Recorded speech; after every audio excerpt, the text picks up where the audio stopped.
Je reviens sur une notion que j'avais déjà développée il y a 25 ans, en tête de ma thèse d'État, le texte prophétique en France, la notion de chronème et de chorème.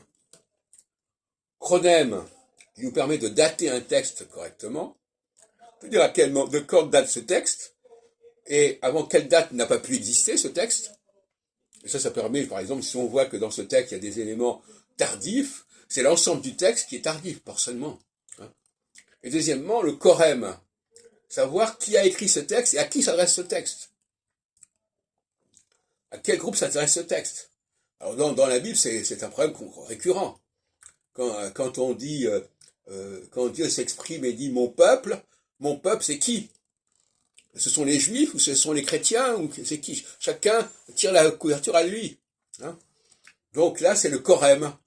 C'est-à-dire le chorème, C-H-O-R-E-M-E, hein, qui s'oppose au chronème, C-H-R-O-N-E-M-E. C'est la chronématique et la chorématique. Ce sont des sciences qui permettent de dater un document, de déterminer son terminus, son point de départ et son point d'arrivée, avant quelle date n'a-t-il pas pu exister, et après quelle date il a...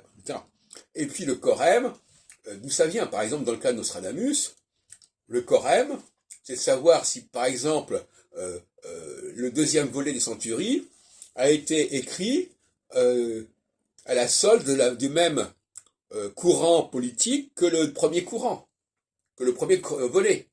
Moi, j'ai montré que non. Dans le premier volet, c'est un courant de la Ligue qui est marquant, notamment quand ils s'attaquent en 446, qui fait partie de soi-disant la première édition de 1555, c'est une aberration totale. Bon, on s'attaque à Tours, et Tours, cette ville capitale, elle n'existe finalement en tant que telle que à partir de 1588. Bon, et avant, ça n'a aucun sens. De la même façon, quand dans les centuries, on dit que les gens de Vendôme, de Mindossus, vont l'emporter sur les gens de Lorraine, on voit bien que c'est le courant en faveur d'Henri IV qui est derrière ce texte-là. De la même façon, quand on voit dans le livre de l'Exode qu'on parle constamment des gens d'Israël, on voit bien que c'est un texte qui a été dicté par les gens qui se réfèrent au royaume d'Israël. Alors là, on pourrait discuter en disant, mais oui, mais Israël, c'était le pays, etc. Oui, mais là, on sait très bien que c'est une dénomination qui a été récupérée par le royaume d'Israël, et donc c'est en ce sens-là qu'il faut la comprendre.